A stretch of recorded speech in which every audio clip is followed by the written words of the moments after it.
San Francisco is facing its highest office vacancy rates in nearly 30 years. And at the same time, the city is struggling with its housing crisis. The states demand 82,000 new units to be built by 2031. Converting office to housing seems like a solution to solve both problems head-on. Let's first be more specific about housing. Make sure it has nothing to do with luxury. Just like the upcycling trend in fashion industry. I thought this 300 messenger bag is not cheap. Until I see this tote bag made out of plastic bottles priced at $1,000, and it can't even zip close.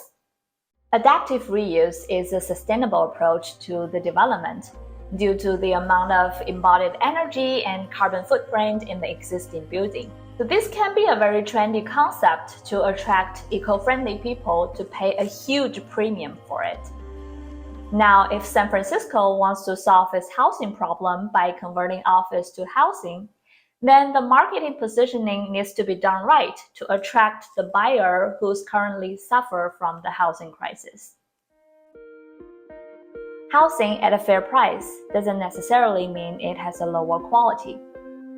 With carefully selected candidates and creative design, then converted living units can actually be highly desirable. For example, this 90 units residential project in France was converted from a prefabricated office building in 2016. It's located near the noisy A4 highway, which usually not preferred by residential program, with a beautiful Seine River view. How to give the office building a domestic touch. The architect proposed a new facade, which is set back from the existing one, used wood and vegetation to soften the industrial look of the building, and at the same time created a buffer for the noise. For the developers who take on this kind of adaptive reuse projects, the numbers need to make sense.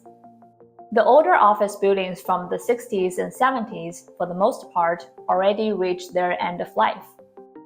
If they are to compete with the newer built Class A office buildings, they need significant investment to improve the energy efficiency, to upgrade the air filtration, to upgrade the elevators and restrooms at the minimum.